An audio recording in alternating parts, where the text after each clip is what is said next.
Welcome, my dear viewers. Thank you for being with my channel and watching my videos. I'm telling you a story from my life. Watch this video to the end. You will understand what I'm telling you, so as not to miss my new videos. Do not forget to subscribe to the channel and leave your explanations in the comments. Then let's go. About the $3 million. I've made a decision to divide it between my mom and me. This decision came shortly after my father's funeral. Jack, after perusing the inheritance documents without seeking permission, remarked to me, "Kelly, don't be too greedy. Oh, finally, I can quit my job. I have to thank that doddering old man." Doddering old man? Are you talking about my dad? I inadvertently blurted out. Disregarding my confusion, Jack and my mother-in-law enthusiastically discussed plans to buy a new car and go shopping. Faced with this unexpected turn of events, I could no longer contain my emotions. I was on the brink of exploding, burdened with household chores, asked for money, and to top it off, they'd insulted my father. I didn't want to live with Jack and my mother-in-law anymore. Suppressing my anger, I forced a smile and replied, "Sure, feel free to use the money as you and my mother-in-law please. I am Kelly Cohan, a 38-year-old housewife working alongside my husband. My parents were doctors who ran a well-reputed clinic in our hometown. As an only child, I was showered with love. After graduating from the School of Pharmacy, I secured a job at a major pharmaceutical company. Although my parents were disappointed I didn't become a doctor, they respected my decision. 10 years ago, my mother unexpectedly died in an accident, leaving me and my father devastated. During those difficult times, Jack, then my boyfriend, supported me. We met through a mutual friend, and 2 years after my mother's passing, Jack proposed. Jack was an ordinary salaryman in the food and beverage industry. Despite earning significantly more, I believed we could overcome any difficulty and be a happy couple. My father was overjoyed when I told him about our engagement. "I've heard how Jack supported you, Kelly. Thank you so much. Please continue to take care of her," he said.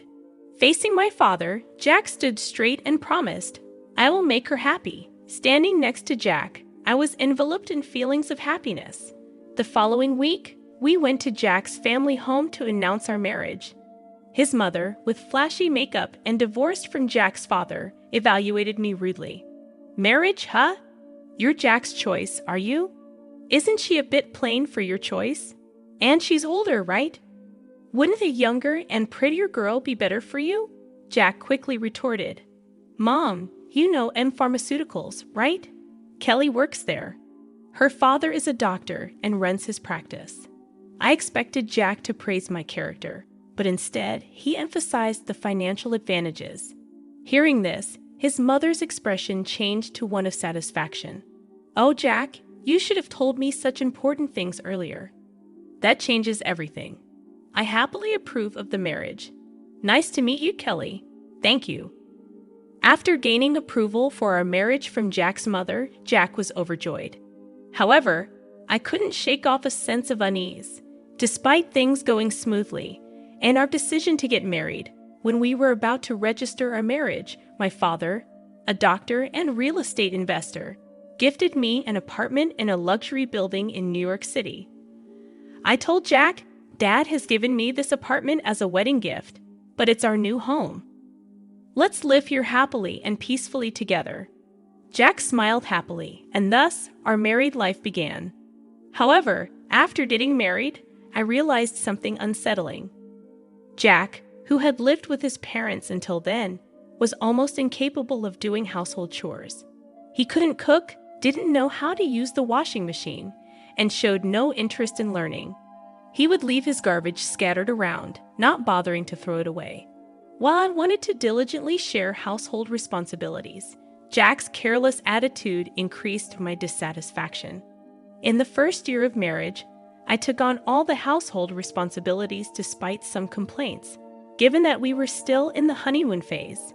But with the exhaustion from work and struggling to keep up with chores, I reached my limit in our second year. Deciding to have a serious talk with Jack about sharing household duties, I bravely expressed my dissatisfaction. To my dismay, Jack responded without gratitude or reflection, saying, "I'm tired from work too. You're much better at chores than I am, right? It's better if you do them since I'm not good at it." Dismissed just like that, Jack hardly helped with the chores, and I continued to bear the brunt of our household responsibilities. But that wasn't the only problem. After marrying Jack, I discovered his mother also had some peculiar ideas. Jack wasn't very interested in seasonal events, so I decided to send a quality scarf and carnations to his mother for Mother's Day. Despite choosing a nice scarf from a department store, his mother called me sounding displeased. She criticized the scarf, saying it wasn't from a famous brand and was absurd to send such a no-name item. I tried to explain its quality, but she wouldn't listen, insisting she wanted items from a very famous luxury brand. Stunned, I reported this to Jack when he returned home. But instead of empathizing, he said, "What? It's just do as she said." Jack didn't take my side, and from then on, we started giving her cash as she demanded. Moreover, by our 5th year of marriage, she began visiting our home frequently, always finding reasons to ask for money. Jack, without any complaints, would always smile and give money to his mother. Even though I had a job, Jack's income was limited and small, making our daily life just barely manageable. Desperation led me to dip into our savings to cut living expenses. Despite my frustrations, I knew Jack cherished his mother, and she was an important person to me, having supported me during tough times. She's the mother of someone important to me, and with that thought, I endured. Now, in our 8th year of marriage, I continue to handle all the household chores and keep giving money to my mother-in-law. One day during this routine, my father, whom I hadn't seen in a while, unexpectedly called me. The story he shared during our rare meeting was shockingly unexpected. He revealed that he was suffering from terminal cancer, and treatment was no longer possible. Overwhelmed with shock, tears spilled from my eyes. My father gently stroked my head, just as he did when I was a child, saying, "Kelly, this is fate. Let's accept it quietly." I questioned, "Dad, why even you?" Thus, my days became a juggling act of work, household duties, and now visits to my father's hospital. While work allowed some flexibility, managing the household was not easy. When I told Jack I would be caring for my father, he showed no reaction or willingness to help. "Well, it's tough with your father's sudden condition, but please do your best," was the only thing Jack said. He visited my father in the hospital only once. I was so preoccupied with my father's care that I had no time to spare for Jack. If I had time to worry about Jack, I wanted to prioritize my father. One day, as my father lay in his hospital bed, he suddenly asked me, "Kelly, how is your marriage with Jack going?" Caught off guard, I found myself thinking about Jack's attitude at home and his mother's behavior. I couldn't answer properly. Seeing my hesitation, my father seemed to understand and spoke to me, "Kelly, you don't have to endure. Think about your happiness. Don't worry. You won't have any hardships after I'm gone." I couldn't hold back my tears and wept, and my father silently and firmly held my hand. 3 months later, the inevitable moment arrived. My father passed away quietly. Engulfed in immense sorrow, I started arranging the funeral. Jack, however, showed no interest in my grief and didn't help with any preparations. Despite this, I was too busy with the funeral arrangements to pay much attention to Jack. Many friends and acquaintances attended my father's funeral, making it a heartfelt farewell. Even the indifferent Jack and his mother attended. The day after the funeral, I received a call from a lawyer about my father's inheritance. I arranged a meeting with the lawyer and listened to the explanation. The information was all new and quite surprising. After deducting taxes like inheritance tax, my father's estate amounted to over $3 million. He had not only earned income as a doctor, but also made real estate investments, leaving behind such a vast fortune, all of it to be inherited by me, his only daughter, wrapped in surprise and gratitude, yet trembling at the thought of handling such a huge amount of money. I proceeded with the inheritance process. After returning home, I spread out the documents received from the lawyer on my desk. Reading through them, exhaustion overwhelmed me, and I ended up dozing off on the sofa for a short while.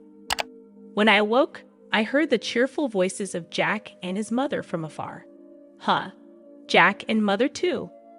When did you come? As I spoke, Jack approached me with a beaming smile, saying, Yes, Kelly, well done. Huh, what? Confused by his sudden excitement. I noticed the documents in Jack's hand. They were the inheritance papers I had received from the lawyer. Wait, don't just read those without asking. Shocked and angry at Jack for looking through the documents without permission, I raised my voice at him. However, my mother-in-law, unconcerned, happily chimed in, Wow, an inheritance of $3 million. Isn't that amazing? Now we can live comfortably for the rest of our lives. Confused, I couldn't understand why my mother-in-law suddenly said that. Then Jack turned serious and continued, By the way, about this $3 million, I've decided that it will be split between me and my mom. It was right after my father's funeral. Jack, having looked at the documents related to the inheritance I was supposed to receive without permission, said to me, Kelly, don't be too greedy. Oh, now I can finally quit my job. I have to thank that doddering old man. Doddering old man, are you talking about my dad? I accidentally said it out loud. Well, anyway, let's proceed with the inheritance process and get the money into our joint account as soon as possible.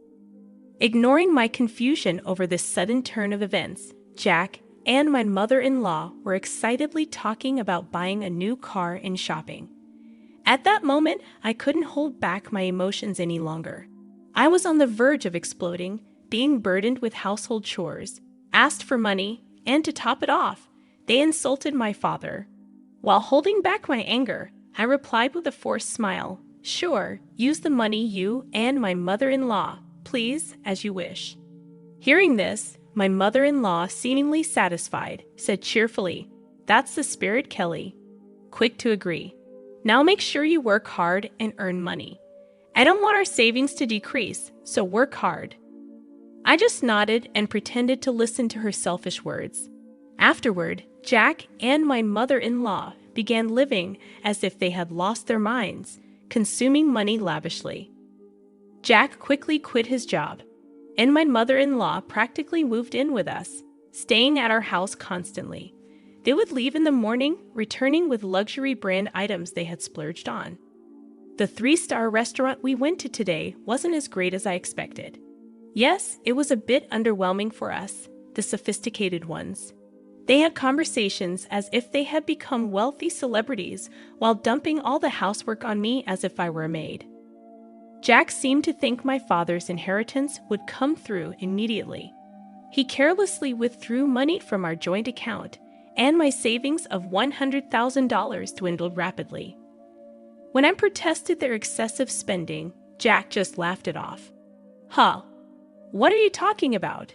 Isn't $3 million coming soon? Then this kind of spending is no big deal. I warned him, I've already stopped it. But Jack completely ignored me.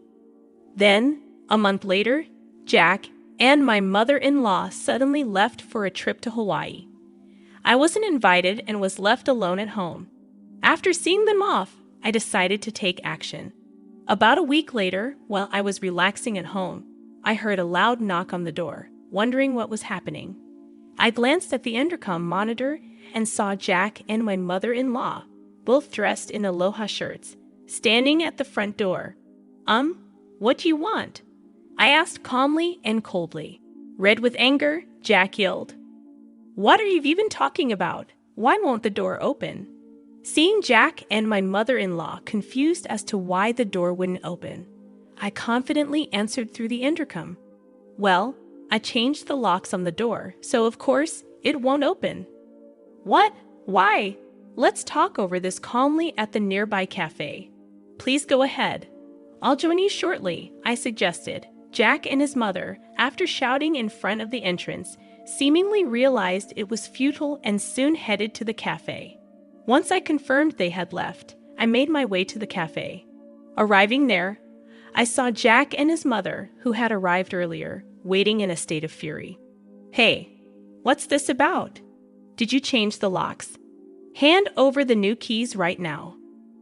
There's no need for me to give you the new keys. You both need to leave that house, I calmly told Jack and his mother. Facing a visibly angry Jack, I presented a piece of paper. It was a divorce petition I had already filled out. Divorce? You're serious about divorcing me? His mother was equally shocked and bewildered. Kelly, why has it come to this? I spoke quietly to the two who were panicking and flustered. By the way you've been spending lavishly every day, are you sure your finances are okay? What money? Of course, it's fine, Jack retorted vehemently, spitting as he spoke. Your father's inheritance is coming, right? There should still be over $50,000 in our joint account. Look, I'll show you right now. Here it is. Saying this, Jack took out his smartphone and opened the banking app to check the account. At that moment, his expression changed abruptly. What? What's this? Why is the money gone? It was there just the other day. Hearing Jack's words, his mother also hurriedly looked at her phone, her face showing confusion. I revealed the truth to them as they were panicking, not understanding the situation. Of course, it's gone. I'm divorcing you. So I moved that $50,000 to my account as part of the property division. What? What do you mean? Jack's face turned to anger for a moment. But then he smirked, as if remembering something. Fine, I'll divorce you then. Transfer the inheritance you got from your dad right away. After all, property acquired during the marriage is split half and half in a divorce, right? Well, you might be misunderstanding something. I replied, why didn't you know? The inheritance I received, even though it was during our marriage, doesn't count for property division. There was a moment of silence between us. Then Jack and his mother's expressions changed drastically. Perhaps they truly believed they would receive part of my inheritance. I was just astonished and could only sigh in disbelief. No, that can't be true. That's impossible. Her face turned red with a mix of denial and anger. Please check for yourself, I said mockingly. Jack started frantically searching on his smartphone. It says here, property inherited by one spouse from a parent is considered separate property. Therefore, it's not subject to division and can't be split between the spouses. What? Seriously? His mother too looked at the screen in shock. Then Jack approached me, pleading desperately, Kelly, please don't divorce me. I have no savings and no job. How am I supposed to live if you divorce me? Faced with Jack's whining, I spoke to him clearly and firmly. What are you talking about? Take responsibility for your actions.